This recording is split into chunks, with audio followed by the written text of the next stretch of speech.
एक देश एक चुनाव एक ऐसा मुद्दा जिस पर बीजेपी खुलकर सामने आ गई है। दिवाली के मौके पर पीएम नरेंद्र मोदी ने अपने संबोधन के दौरान यह साफ कर दिया, दो टूक कह दिया कि एनडीए सरकार इस मुद्दे पर पूरी रफ्तार से काम कर रही है। तो दूसरी तरफ कांग्रेस सहित विपक्षी दल एक देश एक चुनाव पर सवाल खड़े करते हुए ऐसे में सवाल यह भी बनता है कि एक देश एक चुनाव पर क्या सहमति बन पाएगी? क्या सरकार इस मुद्दे पर विपक्ष के सवालों का जवाब दे पाएगी? और क्या देशहित के मुद्दे पर इस तरह की विरोध की सियासत जायज है, सही है? आज इसी पर करेंगे बात। वहीं पीएम नरेंद्र मोदी ने बीते दिन वन नेशन वन इलेक्शन के मुद्दे पर कहा कि काम तेजी से चल रहा है।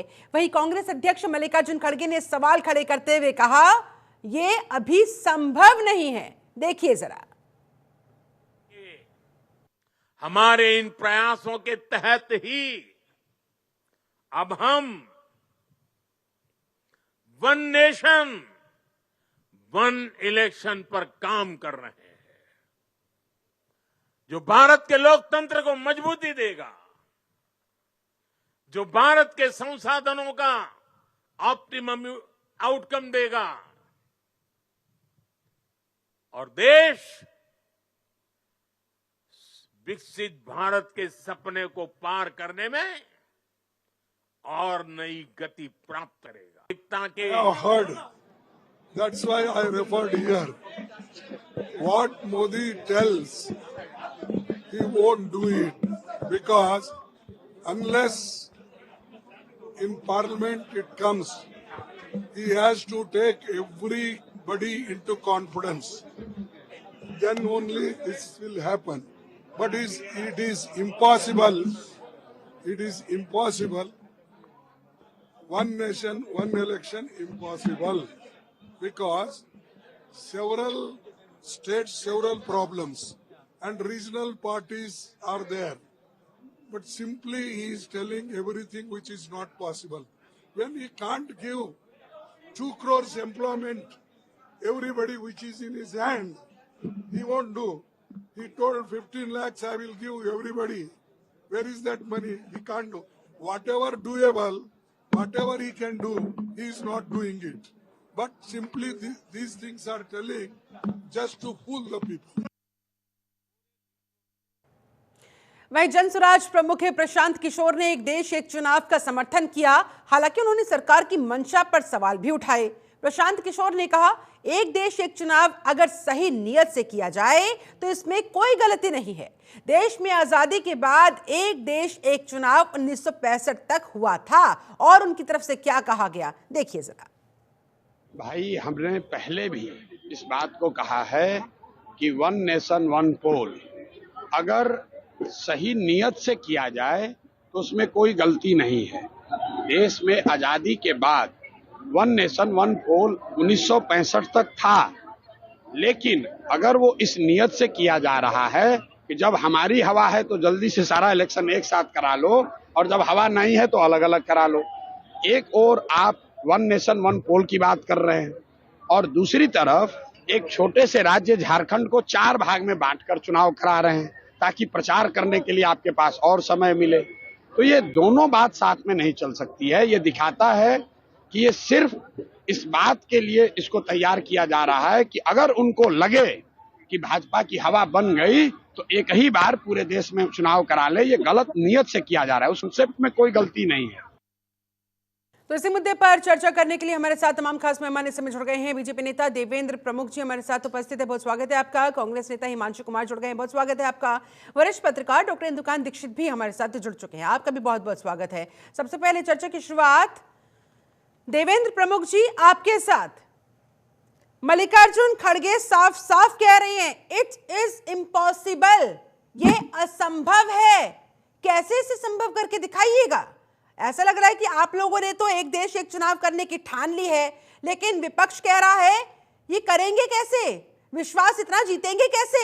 सबको साथ लेकर चलने की आदत तो आपकी है नहीं, लेकिन इस बार आंकड़े आपको फंसा सकते हैं, तो ये असंभव को संभव कैसे कर दिखाएंगे? ये बड़ा गहन क्वेश्चन है कि असंभव को संभव कैसे करेंगे, लेकिन बड़ी संख्या में 2014 के बाद इस देश में कई चीज ऐसी थी जिन्हें सभी असंभव बोलते थे, चाहे वो 370 हो, 35 हो, 35A हो, राम मंदिर हो, या सीमाओं की सुरक्षा को लेकर, या जो आज उत्तर प्रदेश और बिहार जैसे राज्य की तस्वीर बदली है क्राइम को लेकर, या हिंदू मुस्लिम के जो फसादे उनको लेकर, ये जो है संभव नहीं है, चीज चलती रहेंगी। ये सब धीरे धीरे आपने देखा कि खत्म हो चुके हैं और देश आज जो है दिशा की तरफ बढ़ा है। आज सुशासन की बात कर रहे हैं, आज विकास की बात कर रहे हैं, आज जीडीपी की बात कर रहे हैं। आज हमसे जो क्वेश्चन होते हैं, मुझे इस बात की बड़ी खुशी होती है कि जो हम काम करते हैं उस पर चर्चा ना कर अगली डिमांड आती है, और माननीय प्रधानमंत्री जी और माननीय मुख्यमंत्री, जैसे उत्तर प्रदेश देश का सबसे बड़ा राज्य है, उस पर खुलकर बोलते हैं, कभी नहीं बचते, कभी नहीं घुमाने की कोशिश करते। तो ये एक अच्छी पहल इसलिए हो सकती है शिल्पा जी, देखिए ये एक विश्लेषण का सिस्टम है, इंदुकान सर बैठे हैं, अच्छी बात है, वो करेंगे, उनका काम है। इस पर मैं अपना ही पक्ष रखता हूँ आपको कि देश को इस समय इस चीज की जरूरत है। हम बहुत ज्यादा बड़ी संख्या में ये देश में जो चुनाव है, हमारे पंचायत चुनाव से ठीक है, लेकर, आपके मुताबिक जरूरत तो है। मैं आपसे यही तो जानना चाह रही हूँ कि विपक्षियों को आप कैसे विश्वास दिलाएंगे, उनका विश्वास कैसे जीतेंगे, आप उनको साथ कैसे लाएंगे? क्योंकि आपने 370 का जिक्र किया, आपने 35 से हटाने का जिक्र किया, लेकिन उस समय आप लोगों के पास जो जबरदस्त बहुमत था, लेकिन अब तस्वीर बदल गई है। इसलिए मैंने आपसे पहले ये सवाल कर दिया था, इसीलिए क्या असंभव असंभव असंभव मल्लिकार्जुन खड़गे के मुंह से निकला, क्योंकि उनको पता है वो साथ आएंगे नहीं, आप भी करके दिखाएंगे नहीं। देखिए ये भी अच्छा क्वेश्चन है, इस पर भी मैं थोड़ा सा आपको, बहुत जल्दी कम समय मिलता है, स्पष्ट कर देता हूँ, शॉर्ट में ही बता देता हूँ कि कई चीज जो है जब लोकतांत्रिक तरीके से होती है, लोगों का विश्वास ट्रस्ट होता है, तो आप जहां पे सोचते नहीं वहां से भी समर्थन मिलता है। कई पार्टियां आपको खिलाफ लगती हैं कि एनडीए गठबंधन के खिलाफ होकर भी, लेकिन इंडिया का गठबंधन का हिस्सा है, वो भी समर्थन करते हैं। जब ऐसी कोई बात आती है तो ये विश्वास है भारत के प्रधानमंत्री का, और ये विश्वास है हमारी सरकार का कि जब ये हम विधेयक ये आएगा संसद में और इस पर चर्चा होगी, तो निश्चित जो है आप देखना उस समय कि कितना समर्थन मिलता है। मजबूरी में हो सकता है कि कहीं कांग्रेस के साथ जो है, कांग्रेस के साथी भी ना दिखें, कांग्रेस आधी ना टूट जाए। अच्छा, ये मैं इसलिए पहले बता रहा हूँ आपको, कहीं ये जो है आते आते जो है इस तरीके के विरोध करते करते उनके परिणाम है कि आज ये देखिए वेंटिलेटर पर लंबे समय तक रहे थे, इस चुनाव में ये थोड़ा उससे उतरकर ऑक्सीजन पर आ गए हैं, क्योंकि 99 अच्छा, इससे पहले मैं इसका के साथ। रिएक्शन हिमांशु जी से लूं, इंदुकान दीक्षित जी भी इंतजार कर रहे हैं अपनी बारी का। एक और सवाल देवेंद्र जी, जो यहाँ पर अभी अभी हमने बाइट चलवाई प्रशांत किशोर की, वो ये पूछ रहे हैं कि पूरे देश का एक साथ चुनाव करने की आपने ठान तो ली है, लेकिन झारखंड का भी वो उदाहरण देते हुए सवाल खड़े कर रहे हैं आपकी इस मंशा पर कि झारखंड के 4 हिस्से करके वहां पर चुनाव संपन्न कराने का प्रयास, दूसरी तरफ ये सपना दिखाना पूरे देश में एक साथ चुनाव हो पाएगा, ये होगा कैसे? शिल्पा जी, एक चीज और क्लियर करता हूं कि जिस तरह आपने प्रशांत किशोर का नाम लिया, प्रशांत किशोर और राहुल गांधी, अखिलेश यादव, अलग अलग अब इन सब का निकाल कर लाएंगे तो देखिए विपक्ष की एक खूबसूरती है, और ये चैलेंज हमको मिलता है। प्रशांत किशोर सुलझे हुए एक मजे हुए खिलाड़ी हैं, इसलिए जो है बहुत सोच समझ कर बोलते हैं। देखिए उनका स्पष्ट ही नहीं है, वो चाहते भी हैं लेकिन सरकार को भी घेरते हैं। ऐसे लोगों की चिंता हमें नहीं करनी है, कहीं ना कहीं हमें किसी ना किसी मत करिए, लेकिन उन्होंने जो सवाल पूछा है वो तो जायज है सर, कि झारखंड जैसे राज्य को आप 4 हिस्सों में बांटकर वहां पर चुनाव करवा रहे हैं, इलेक्शन कमीशन अगर ये नौबत वहां पर आ रही है, तो फिर पूरे देश में एक साथ चुनाव ये गले कैसे उतर पाएगा? चलिए मैं लौटूंगी आपके पास, हिमांशु कुमार भी अपनी बारी का इंतजार कर रहे हैं। हिमांशु जी जवाब दीजिए। असंभव तो आपने कह दिया है, लेकिन वो कह रहे हैं हमने आज से पहले भी कई बार असंभव चीजों को संभव करके दिखाया है, इस बार भी हमारे लिए कोई बड़ी बात होने नहीं वाली है, सारी तैयारी हमारी पुख्ता है। देखिए, ये भारतीय जनता पार्टी का अहंकार, और अहंकार किसी का नहीं रहा, न रावण का रहा न कंस का, तो इनके भी अहंकार का अंत निश्चित है। मैं कुछ बातें कहना चाहूंगा। देखिए, जो रामनाथ कोविंद जी जो पूर्व राष्ट्रपति है, उनके अध्यक्षता में जो अभी सिफारिश आया है 1 नेशन 1 इलेक्शन का, उसमें कहा गया है कि हंग असेंबली नो कॉन्फिडेंस मोशन होने पर बाकी का जो कार्यकाल रहेगा उसके लिए चुनाव हो। तो मेरा ये कहना है कि जो लोकतंत्र का मूल भावना है, जो हमें संविधान प्रदत्त अधिकार है जनता को 5 साल के लिए सरकार चुनने के, उसका हनन कहीं ना कहीं इस विधेयक से होने वाला है। यदि 1 नेशन 1 इलेक्शन होता है तो इससे कहीं ना कहीं संविधान प्रदत्त जो शक्ति है उसका हनन करने का प्रयास है। इसीलिए खड़गे जी बोले कि प्रैक्टिकल नहीं है, संविधान की मूल भावना के विपरीत है, यह इशू को डाइवर्ट करने का एक प्रयास है सत्ताधारी दल। क्योंकि इस देश में जो इश्यूज हैं, जो मूल समस्याएं हैं, जो जनता से जुड़ी हुई समस्याएं हैं, उनको डाइवर्ट करने का, उनसे ध्यान हटाने का, भटकाने का भारतीय जनता पार्टी का एक कुत्सित प्रयास चल रहा है। दूसरी बात, यदि वन नेशन वन इलेक्शन को लेकर के भारतीय जनता पार्टी जो सत्ताधारी दल है इतनी ही कॉन्शियस होती, इतना ही गंभीर होती, तो हम ये कहना चाहते हैं कि हरियाणा, जम्मू कश्मीर के साथ महाराष्ट्र और झारखंड के विधानसभा का चुनाव इन लोगों ने क्यों नहीं करवाया? ये अलग अलग चुनाव करवाने की क्या जरूरत पड़ी थी इनको? इसका जवाब भी हम चाहेंगे। यहाँ पर डाउट है कि क्या वो वाकई में ऐसा करवाना चाहते भी है या नहीं, वो इसको लेकर गंभीर है भी या नहीं। अच्छा हिमांशु जी ये बताएं कि आप लोगों को दिक्कत क्या है? अगर वो मान लीजिए गंभीर हो जाते हैं तो क्या आप लोग साथ देंगे? तो क्या आप लोग अपना समर्थन देंगे?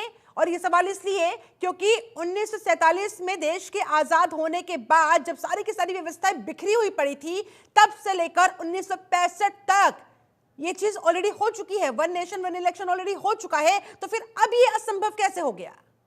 यही बात तो मैं शिल्पा जी कहने यही बात कहने जा रहा, बीच में सवाल उठा दिए, अच्छी बात। यह देश के संघवाद को खत्म करता है, जो मूल भावना है उसको खत्म करता है।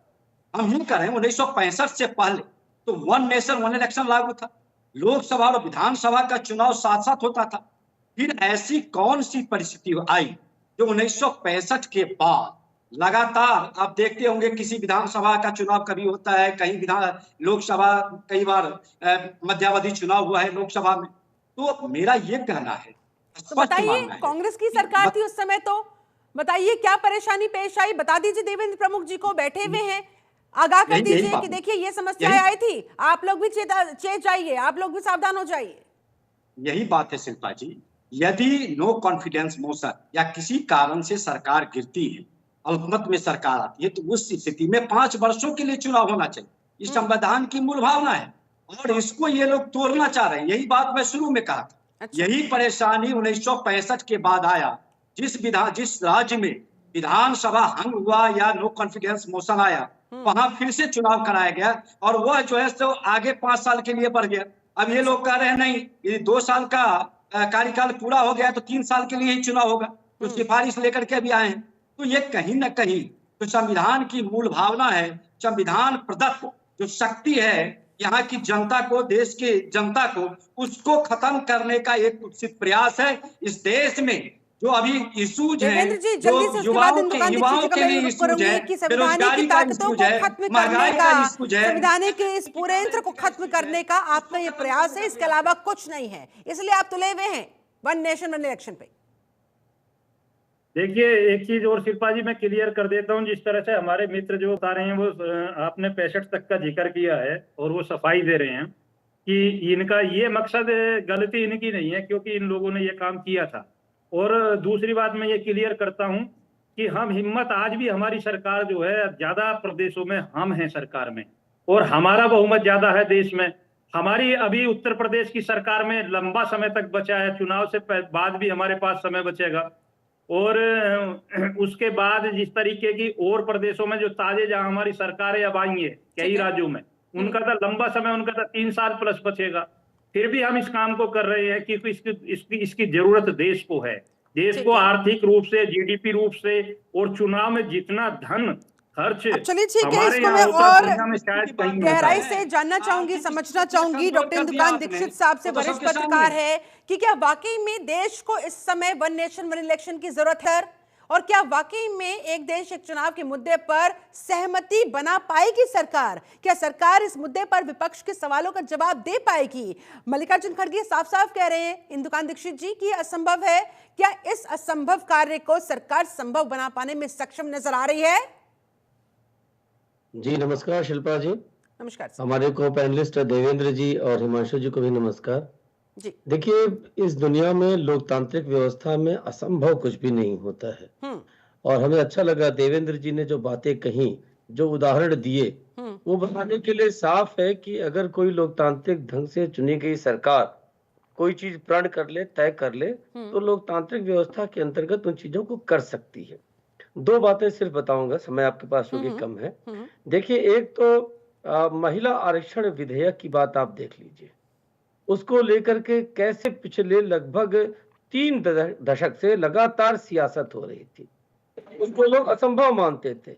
किस तरह से लालू प्रसाद की पार्टी के लोगों ने, समाजवादी पार्टी के लोगों ने उन विधेयकों को टाइम टू टाइम, जब यूपीए 1-2 में आया तो उसके किस तरह से टुकड़े टुकड़े कर दिए थे, बिलों को छीन करके किस तरह से अव्यवस्था पैदा की थी संसद में। लेकिन इस सरकार ने चाहा तो तमाम कांग्रेस के और कई लोगों ने न चाहते हुए भी समर्थन किया और पारित हो गया, और अब वो एक कानून का शक्ल ले चुका है और एक अपने समय से वो लागू होने वाला है। दूसरा, एक हिमांशु जी के प्रश्न पे जो टेक्निकल सवाल था, उस पर मैं अपनी राय रखना चाहता हूं। उन्होंने कहा कि ये कौन सी लोकतांत्रिक व्यवस्था है जो कि अपने कोविंद साहब ने सलाह दी है कि अगर कोई मिड टर्म इलेक्शन की बात आती है तो वो जो बची हुई काल है, बचा हुआ समय है, उतने के लिए ही इलेक्शन होगा। आखिरकार हिमांशु जी, इसी देश में जब किसी विधायक की विधायकी जाती है, किसी सांसद की सांसदी जाती है, कोई सीट खाली होता है, तो वहां क्या 5 साल के लिए इलेक्शन होता है? वो इलेक्शन जो बचा हुआ टर्म उसी के लिए होता है।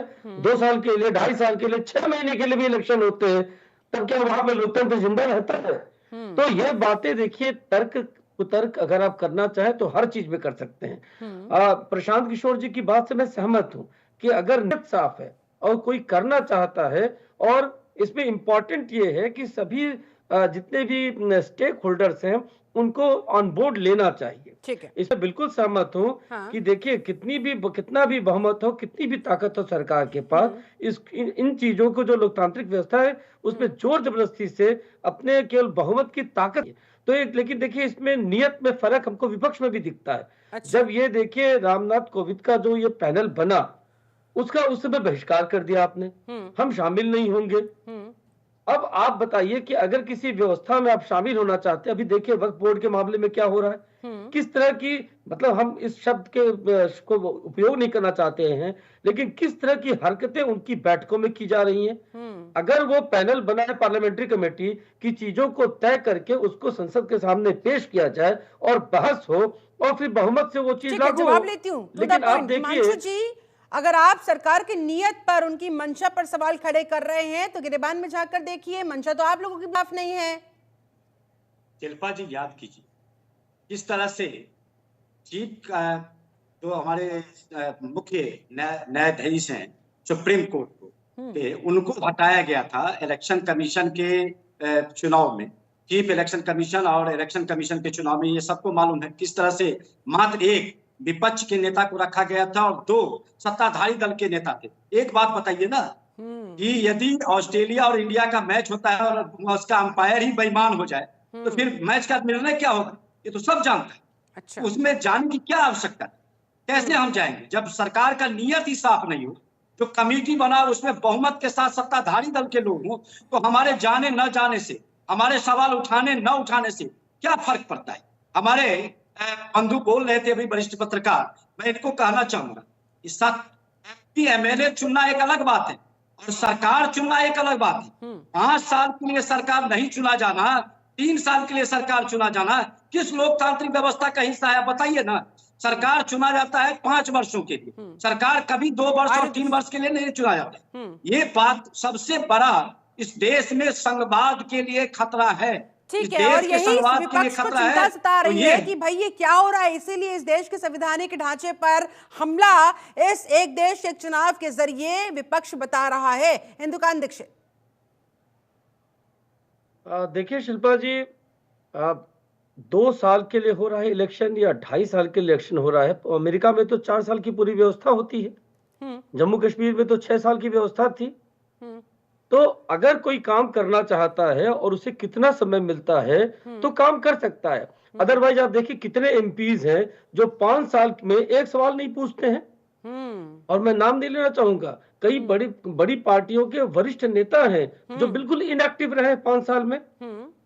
और जो सवाल उठा रहे हिमांशु जी, देखिए अगर आप करना चाहते हैं, मैं केवल एक छोटी सी बात करने के लिए इंटरव्यू कर रहा हूं कि आप किसी भी शहर में चले जाइए, किसी भी प्रदेश में, लोग कहते हैं कि कोई दिक्कत नहीं होती है, लेकिन अगर 5 साल में 3-4 बार इलेक्शन आ गए, एक बार लोकसभा के लिए, एक बार विधानसभा के लिए, एक बार नगर निगम के लिए, एक बार पंचायत के लिए, एक बार परिषद के लिए, तो आप देखिए पूरी की पूरी व्यवस्था 2 एनर्जी भी महीने लगती तक है, पगडू फंड्स हो भी जाती लगता है, समय भी लगता है। जाहिर तौर पर ये सारी समस्याएं तो है ही, और इन्हीं के समाधान के तहत ये एक देश एक चुनाव लाया जा रहा है, जिसको लेकर सरकार लोगों को समझाने का प्रयास कर रही है, विपक्षियों को समझाने का प्रयास कर रही है। ऐसे में आम जनता के लिहाज से एक सवाल जो जहन में आता है वो ये, इंदुकान दीक्षित इस सवाल का निवारण करिए कि क्या एक देश एक चुनाव के तहत जब लोकसभा और विधानसभा करवाए जाएंगे तो राज्य सरकारों के जो अधिकार हैं, संवैधानिक अधिकार हैं, क्या उस पर किसी तरह का कोई असर पड़ेगा? क्या उस पर इसे एक हमले के तौर पर माना जा सकता है या नहीं? नहीं, बिल्कुल नहीं। देखिए, जब चुनाव होते हैं तो चुनाव आयोग के पास सारे अधिकार चले जाते हैं और उसको सभी लोग मान्यता देते हैं। आप देखिए कि किस तरह से अधिकारियों को बदल दिया जाता है। अभी झारखंड में चुनाव हो रहा है और रांची में रेड कर करके एक स्कूल से 1 करोड़ से अधिक नकदी बरामद की गई। लोग आरोप लगे हैं, लेकिन इसी चुनाव आयोग के तहत भाजपा के नेता को हिरासत में लिया गया। ठीक है। और वो नकदी दिखाया गया कि भाजपा के नेता का है। अगर बेईमानी इस तरह से होती तो क्या ये बात होती? दूसरा, हिमांशु जी के लिए एक बात है, देखिए हरियाणा के इलेक्शन पे इतने सवाल उठाए थे कांग्रेस ने। ठीक है। कल परसों जब चुनाव आयोग का एक एक पॉइंट वाइज जवाब आया कि भाई किन 150 एमपीज को, किन 150 डीएम को फोन किया था अमित शाह ने, कोई जवाब नहीं है। मेरे पास समय की कमी है, फाइनल कमेंट चाहूंगी आप तीनों से, जल्दी से हिमांशु जी। देखिए, वित्त मंत्री के पति का जब बयान आता है कि 60 सीटों पर भाजपा ने गलती करके, बेईमानी करके, चुनाव को प्रभावित करके 60 सीटें जीता है, तो ये क्या है? ये चुनाव आयोग के ऊपर प्रश्न चिन्ह है कि नहीं है? और ये कोई विपक्ष का नेता नहीं कर रहा है, ये वित्त मंत्री के पति का बयान है और ये सवाल खड़ा करता है। इंदुकान दीक्षित जी, आप समझिए इस बात को, ये सरकार की नीयत और चुनाव आयोग की नीयत पर सवाल खड़ा करता है। इसका जवाब तो सत्ताधारी दल को देना ही होगा। चलिए ठीक है, सत्ताधारी पक्ष को जवाब देना पड़ेगा। देवेंद्र प्रमुख जी, फाइनल कमेंट है आपका, कैसे आप अपनी नीयत को लोगों तक पहुंचाएंगे, नीयत कैसे साबित कर पाएंगे, और सबसे बड़ा सवाल, कैसे एक देश एक चुनाव को लागू किया जाएगा? देखिए शिल्पा जी, ये बहुत कम समय की डिबेट होती है। अगर मैं इसी तरह पे सवाल देने लगूं तो समय खत्म हो जाएगा। मैं बहस में नहीं पढ़ना चाहता कि किसने क्या बयान दिया है। ये प्रत्यक्ष को प्रमाण की जरूरत नहीं होती है, पर टीवी पर इस तरीके की बात नहीं करनी चाहिए अगर तथ्यात्मक बात ना हो तो। जिस तरह इंदुकान सर ने ये क्लियर कर दिया है कि इसके कितने लाभ हैं और कितना नुकसान है, आप भी इससे सेटिस्फाई हो रहे हैं अपने हिसाब से, हमारे हिसाब से नहीं। अगर देश को इस चीज की जरूरत है और सरकार वो करना चाहती है, देखिए विपक्ष की एक भूमिका होती है, विपक्ष का काम होता है अच्छा विपक्ष, सुदृढ़ विपक्ष, सुलझा हुआ विपक्ष हमेशा सरकार को या पक्ष को तब घेरता है जब तथ्य होते हैं, उसके पास सबूत होते हैं, जिससे जनता के बीच में वो झूठे साबित ना हो। और विपक्ष यही गलती करता है, बार बार झूठ बोलता है और फिर फंसता है। ठीक है, आपके मुताबिक के तर्कों के आधार पर एक देश एक चुनाव का अगर विरोध करना है तो शौक से करिए, झूठ की बुनियाद पर नहीं। साथ ही साथ क्या वाकई में इस देश को एक देश एक चुनाव की जरूरत है, ये सवाल बरकरार है। क्या सहमति बन पाएगी, ये सवाल बरकरार है। इनके जवाब जाहिर तौर पर भविष्य के गर्भ से ही अब मिल पाएंगे। बहुत बहुत शुक्रिया आप सभी खास मेहमानों का मेरे साथ इस चर्चा में जुड़ने के लिए, समय निकालने के लिए बहुत बहुत धन्यवाद। चलिए इसके साथ इस खास कार्यक्रम में फिलहाल बस इतना ही। आप बने रहे जनतंत्र टीवी के साथ। नमस्कार।